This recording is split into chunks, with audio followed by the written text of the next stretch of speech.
What's good, y'all? Elvis here. When it comes to artists and the general entertainment industry, we're always hearing about people selling their soul. I feel like the first thing that comes to mind when people talk about selling their soul is like a soul contract with the devil's signature on it. And yeah, that's a good example of actually selling your soul. But when I think of selling your soul, I think of something less literal and a little more nuanced. I think you've sold your soul when you give up control of your own expression. Not necessarily like a corporation or a government pulling strings on you. I mean, even though they're doing that too.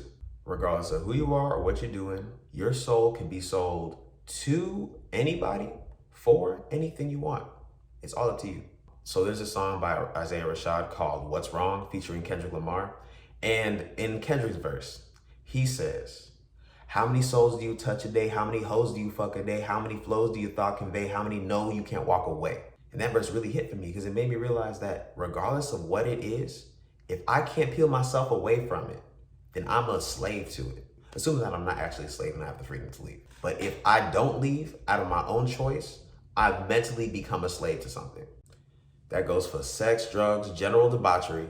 That even goes for cutting hair. There are barbers that are literally a slave to the chair. If you don't have the freedom to do what you want in the way that you want to do it, in some regard, you a slave or at least an indentured servant. If a client I consider problematic walks into the shop and wants a haircut from me, I don't have to cut his hair. Assuming this client is really problematic and probably disrespectful or whatever, if I have to compromise the things that I value in exchange for the money and their business, I wouldn't say at that point your soul has been sold, but you definitely rented it. It could be that I'm making a bigger thing of this than it really is, but I know this means a lot to me because cutting hair is my art, and my art is an expression of my soul.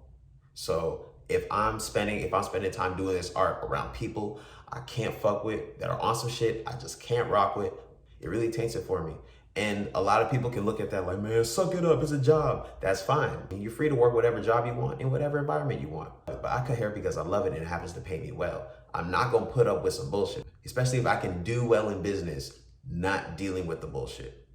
If I lived the life of a barber who had, let's say, 10 appointments all day and they're all people I just don't fucking like, and I just can't stand talking to them, I can't stand their energy, I'm gonna hate my job. I don't care what I'm getting paid. At that point, my soul has been sold because I don't enjoy my work-life balance at all. In certain situations, once your soul has been sold, that sale is final. But a lot of times you can buy it back, but at a much higher cost. The last time I was dealing with a bunch of clients I ain't rock with it had to have been at least 4 years ago. I was cutting on campus at A&T and I had a bunch of people come through my dorm, people disrespecting my time, blah, blah, blah, blah. But then I had enough of that shit because it made me dislike cutting hair. So I was like, man, fuck all this. If you don't respect my time, this amount, you can go. And half my clients left. This is kind of like a small example because it wasn't like I was crazy busy back then, but half your clients are still half your clients. But the price I had to pay to buy that little piece of my soul back was more sizable than what I sold my soul for. The money that I was getting was nowhere close to the value of the piece that I got. The piece was priceless. But also keep in mind, when that happened, I was charging maybe $12 to $15.